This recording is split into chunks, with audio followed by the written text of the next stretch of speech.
God, here we go again. It is day 9 of the Diddy trial, and with each passing day, the testimonies and the evidence keeps on getting more and more insane. And I'm gonna say it, whether he is found innocent or guilty, Diddy is one of the strangest human beings I have ever heard of. I am truly horrified at some of the things I've heard in the past few days, especially from today's witness that took the stand, Kid Cudi. Now, as you may or may not have known, Alex definitely doesn't know, but Kid Cudi dated Diddy's longtime ex, Cassie Ventura. And that was probably one of the biggest mistakes of his life. Because he got on the stand today and spoke about what it was like dating a Diddy ex. And he spoke of kidnappings, his car being blown up, and Diddy, quote, standing there like a freaking Marvel villain. I kid you not. That is how he described Diddy in court. And reporters inside said that when he made that comment, everyone in the room kind of laughed, they chuckled. Except for Diddy, who just stared at Cudi with a blank face. Yeah, this is getting wild. So, I think it's about time we stop the yapping and let's get rockin'!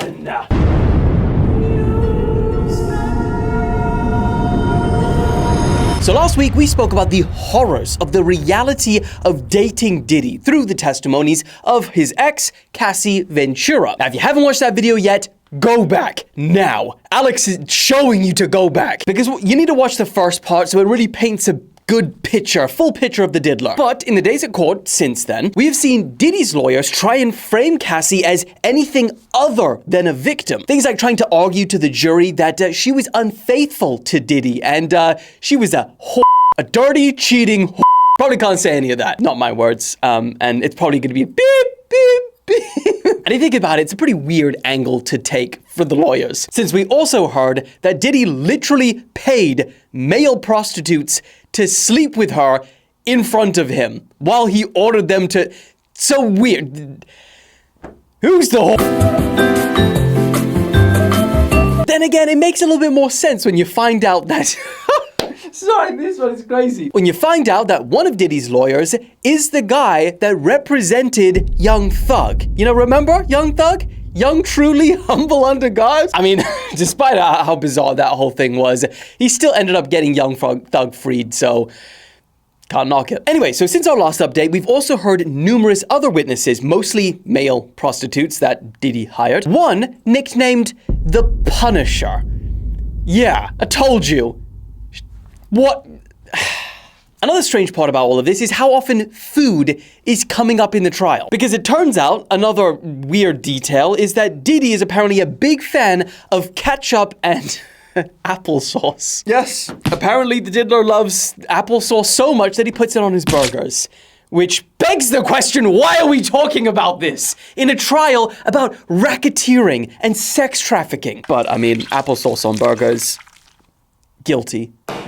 Life in jail. We also heard from a special agent who conducted the raid on not only Diddy's mansion, but the hotel room where he was staying before he got arrested. Oh, and we heard that Diddy was he was planning one last hurrah of a freak-off before he could have no more. I mean, I guess it's not conclusive to say that in prison he's not having any, but it would just be very... So Diddy knew that he was going to be arrested in New York, and when they raided his hotel room, they found entire bags of baby oil with different flavors and variations, a bunch of drugs, red mood lighting, sex toys, the list goes on. And he was in that room for 11 days before he finally got picked up, so chances are he had that one last hurrah freak off. Anyway, enough of all of that, you're back up to date, let's talk about what Kid Cudi said. Now, Alex will have no idea who Kid Cudi is. Am I lying, Alex? Am I lying? Do you know who he is? Didn't think so. Point is, bear with him, okay? So for Alex's sake, Alex, he's a very famous rapper. He was like at the peak of his popularity around when all of this was going down. And he also, in 2011, dated Cassie Ventura after she and him broke up. Or so he thought. We'll get to that. Turns out, though, it's very hard to get rid of the Diddy. I'm sorry.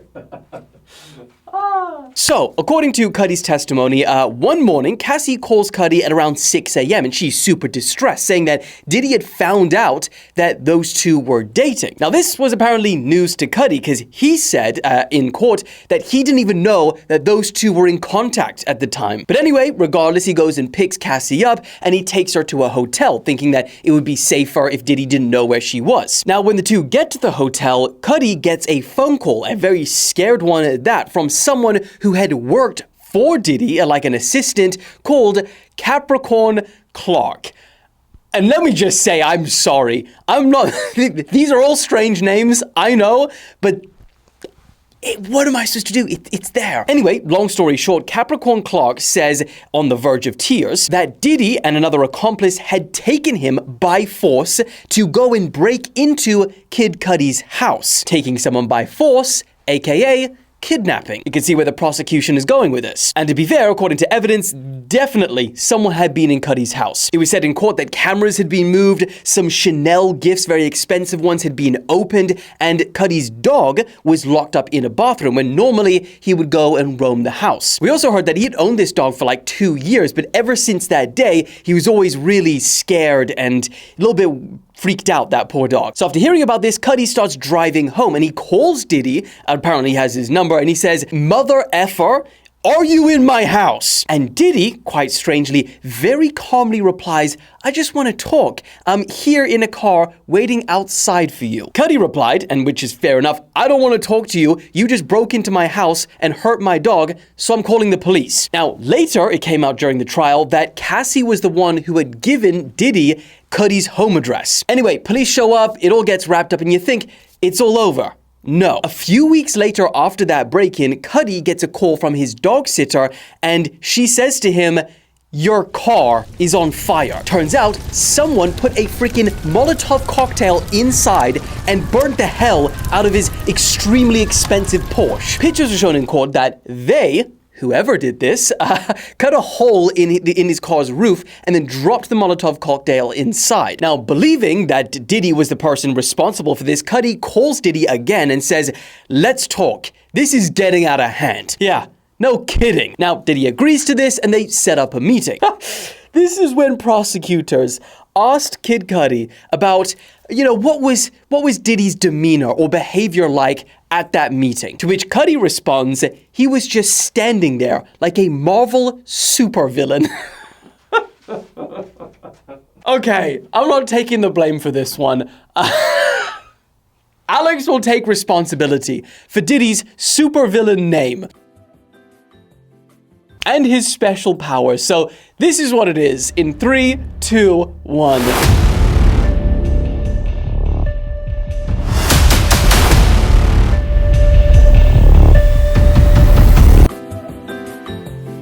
I'll either laugh or cry with you when this is actually shown, because Alex can get a real crazy at times. Now, Cudi went on to describe how weird Diddy was during the whole interaction. Like, he was very, very calm. And when Cudi addressed him about, what did you do to my car?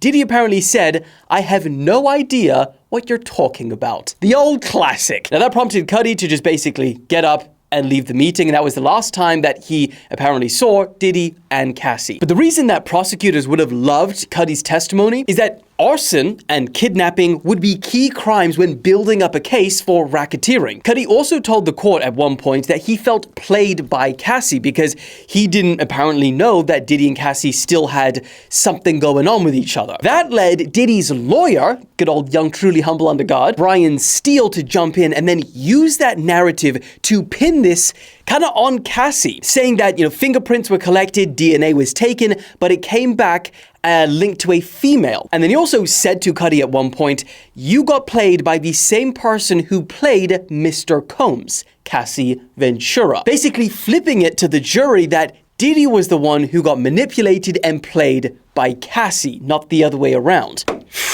Brian Steele, man. Flint and Steel. I'd love to know what acronym he comes up for Diddy. Alex, don't you dare. But what do you guys think? Absolutely crazy week. Anyway, hope you guys enjoyed today's bonus video, and just as a special treat for the loyalists of the Empire, the Patriots, you get bonus whippings too. Never do these on a single topic video, but today we are. Right at the end, the people that are stuck to the end. 3 sacrificial lambs, well done for reminding people to subscribe to the channel. Well done. Love you guys. See you next week. Woo!